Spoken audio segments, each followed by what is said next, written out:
Salutations, friends. It is Eveline. I am back, finally, with a new video. I took last week off just to sort of catch up on everything and rebuild my audio collection and whatnot, and just sort of get everything organized after the whole hard drive fiasco. But I'm back, and I would like to thank you for being understanding of the situation and letting me have last week to sort of collect myself. But I'm here, you're here, and it's time to sew. It's been a while. We haven't sewn in a while, but you saw the thumbnail, you read the title. We're getting nice and cozy and ready for autumn, even though autumn is already here and it has been here for a while now. But hey, better late than never, right? This Pinafore is super easy, super quick. I did it in about a day, but it's super basic, just basic shapes, and you're only gonna need one measurement, which is your waist measurement for it. That's it. The rest of it is just kind of basic shapes. I would recommend getting a fabric that was not woven by the devil himself like I did. I thrifted this tablecloth a while ago, months ago, and with the intention of turning it into this Pinafore, and it is simultaneously like a super nice sturdy fabric and also the most fragile fabric I've ever worked with. You friggin' breathe in the same room as this, and it's threads everywhere, snags, fraying. It is the most frustrating fabric that I have ever worked with. So I would recommend maybe like a nice medium to heavy weight like cotton, or a nice linen, or even like a light wool would be nice and cozy for autumn and a lot easier to work with. I don't know what this fabric is because I am not a textile expert, and I just know very basics, but I wouldn't recommend it. With that being said, this did turn out a lot better than I expected it to. Don't get me wrong, there's still plenty wrong with it. There's loose threads all over the place. I didn't finish the inside of the skirt just because I didn't have time to. I'll do it later, maybe. I don't know. I feel like no matter what I do, it's just gonna kind of fall apart. So I may have to just remake this in a different fabric and give this one the funeral that it deserves. I also should have given myself a little bit more room in the waist measurement just for the button placket. I wasn't really thinking too much about it, and the buttons are, especially going down the side, don't really fit on the placket itself, so they're kind of overhanging and it looks a little weird if you look too close. But that's a minor detail, and it's just something to keep in mind if you're also doing a button closure on yours. But if you're not and you're just doing like a zipper closure or something, then you should be fine. I also didn't have to hem the skirt itself. I just used the already round hem that was on the tablecloth. So it has this nice little sort of roughly serged bottom to it that I didn't have to spend hours hemming. So if you can cheat that, then do it, but if not, then just do a basic hem. That's all I really have to say about it, all my little like pre-warnings and stuff. So I'm going to go ahead and hand you over to voiceover Eveline and let her walk you through step by step on how I made this lovely autumnal fairy princess piece. Okay, we're gonna try to do this unscripted and see how it goes. First, you're just gonna want to lay out your fabric and let your helper inspect it. Make sure it's good quality. My helper did not do a good job, so I'm just gonna give him a few kicks as a punishment, as you can see here. And then you're just gonna gently roll your helper off of the fabric, because he does not need to be on it anymore. And then you're gonna fight with your helper to get off the fabric because he just does not want to go. and eventually you're just gonna have to let him have it, give up, just on everything. Just give up. It's fine. He can just hang out with it for a little while. just give up. It's okay.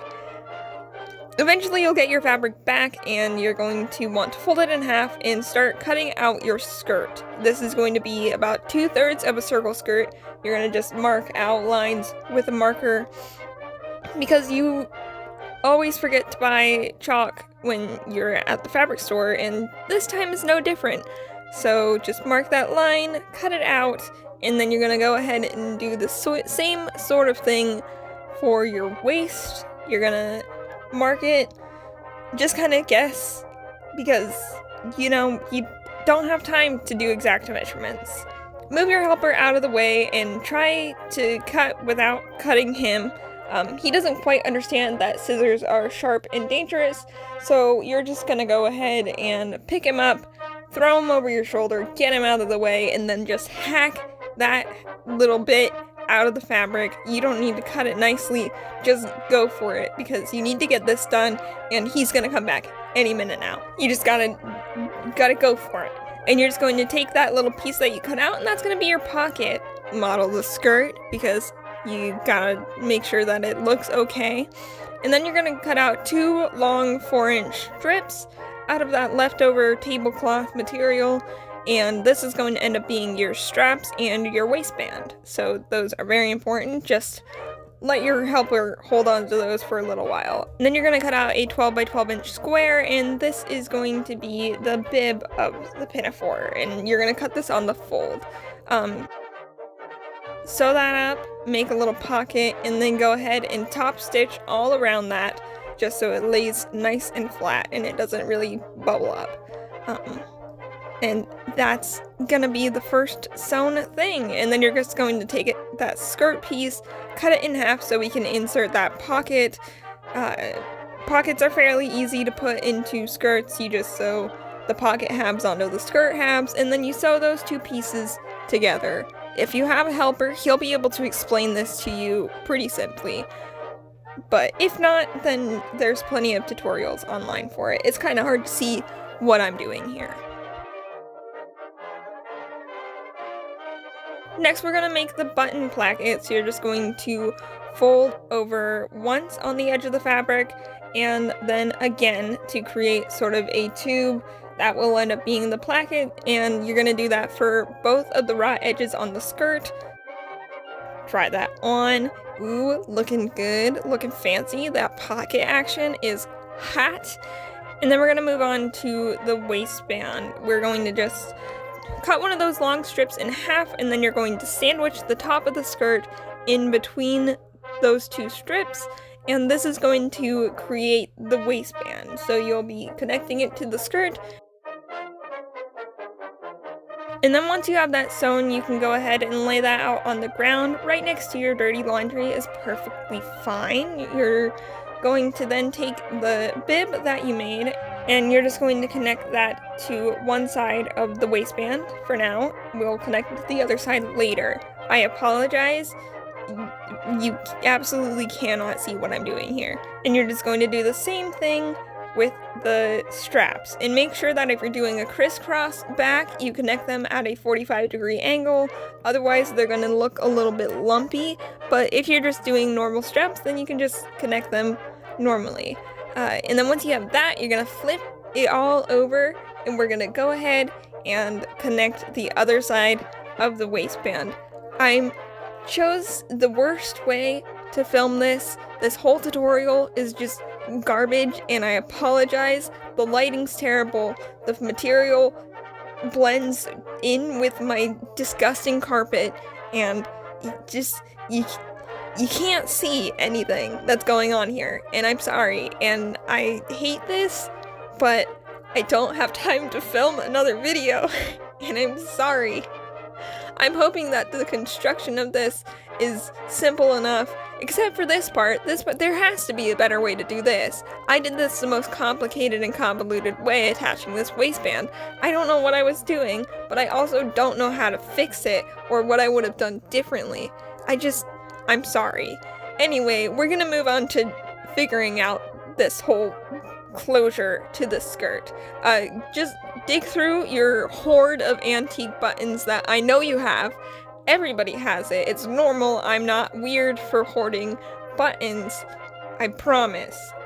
Just dig around. You'll find them eventually. They just show up sometimes, you know? And no need to measure. You're just gonna lay those out. It doesn't matter. Just eyeball it, because this is a garbage fire project anyway, so why does it matter? And then just mark out where you're gonna make buttonholes with that marker. And there you go.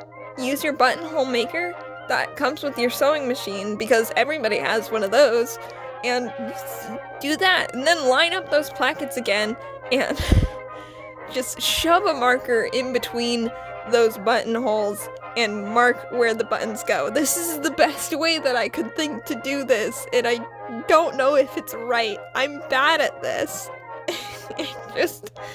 just attach the buttons.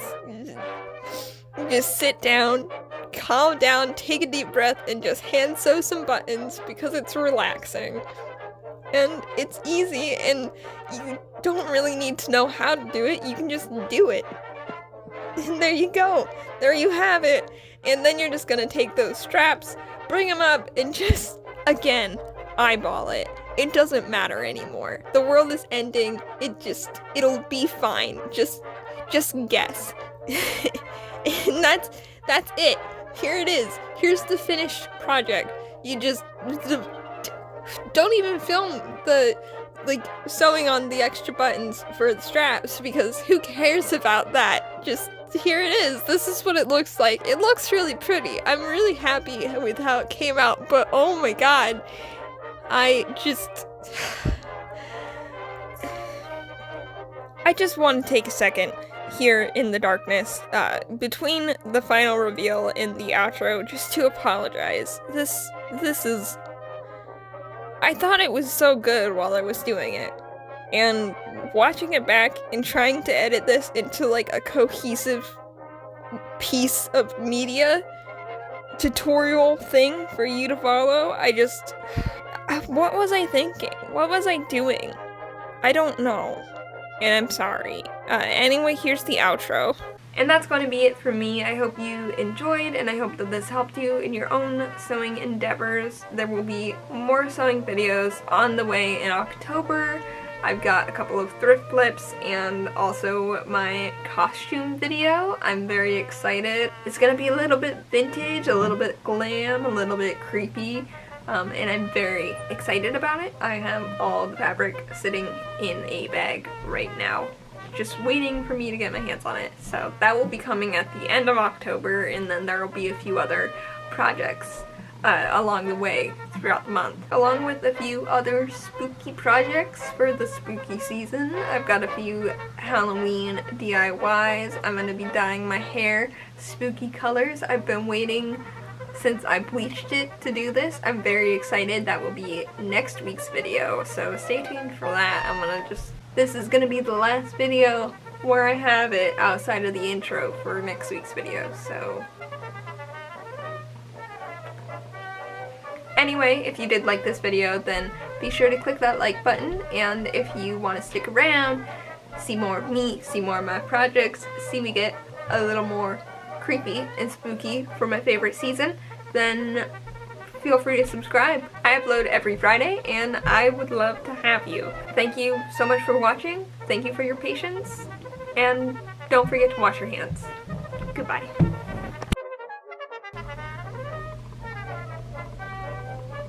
You helping? Charles Erickson and Ryan Ferguson were then arrested for murder. Leading up to the trial, I flipped out and admitted the entire act. Get down, get down, get down, get down. Rufus, no. I did not. No, get down, get down.